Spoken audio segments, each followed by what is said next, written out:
I'm Chris Coombs, and this is The Truth in Diabetes. So I'm driving around, thought, what the heck, I'm going to make a quick little video here. I'm going to talk to one individual exclusively. Well, I guess this really could be for anyone, but I'm answering a specific individual's question. So a few weeks ago, I put out a post, and I said, help me help you. Got a comment from a friend and an old employer of mine, Jim Rusnell, back from the days when I used to work for Waste Management.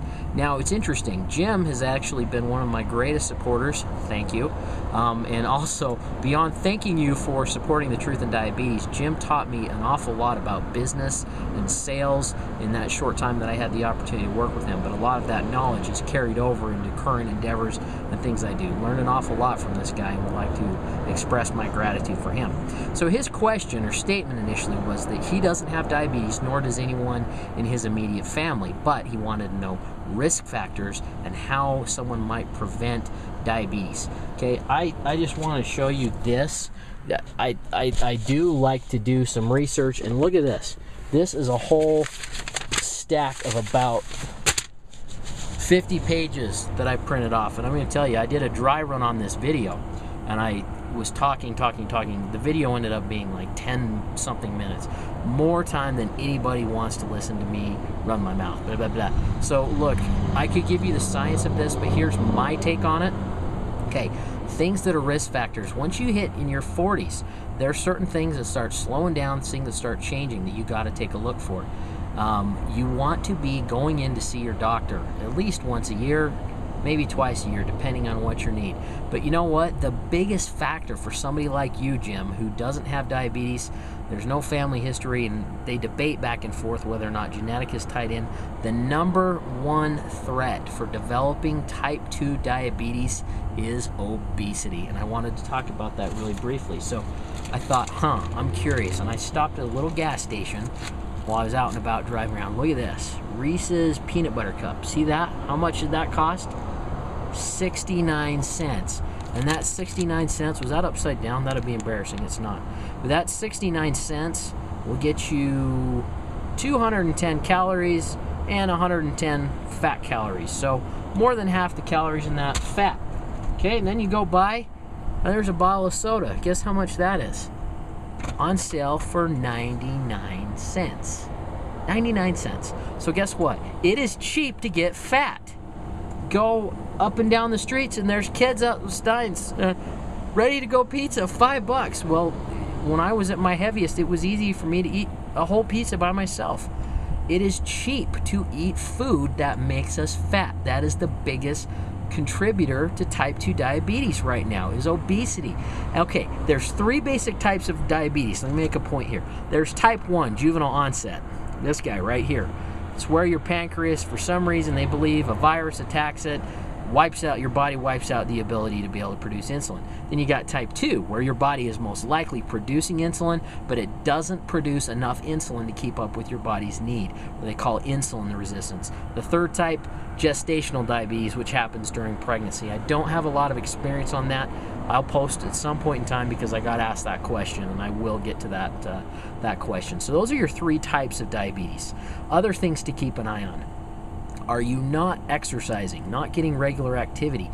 Do you have a gas station diet? Is lunch looking like a 44-ounce Coke and a hot dog? And you know what? You go up there to pay for your hot dog and your drink. Well, what's right there by the cash register?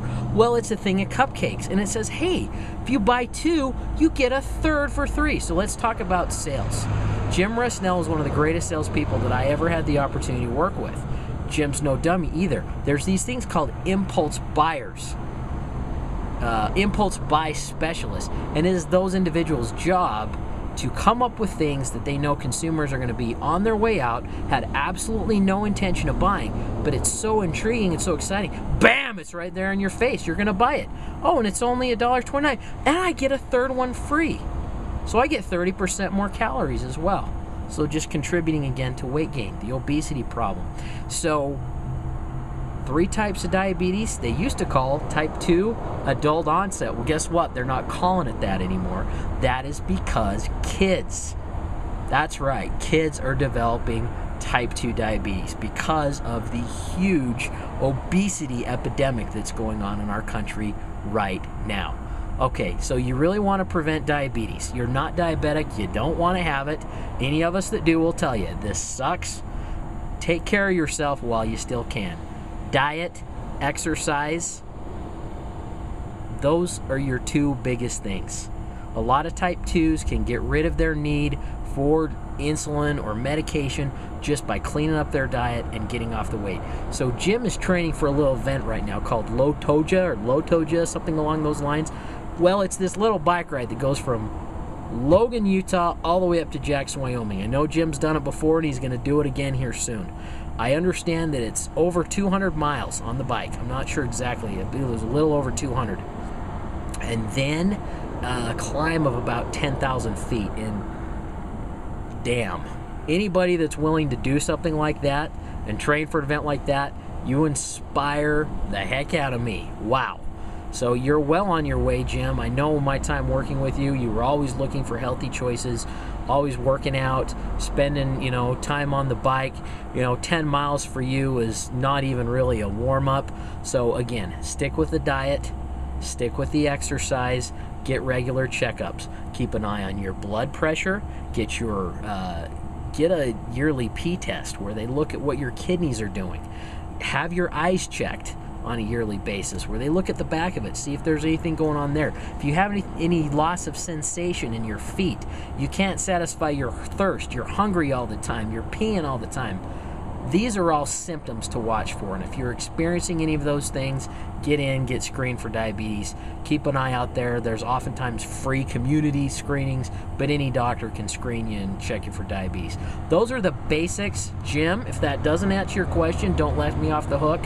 If you want to know more, I'm here. But again, thank you for supporting the Truth in Diabetes. Anybody out there that wants to know just what the heck it is, well, there's just an idiot knucklehead view of what diabetes is, what the symptoms are, and basically how to prevent it. So remember, take care of yourself, diabetic or not, you're worth it. Take care of the diabetes if you got it. And remember, disease or destiny, it's your choice.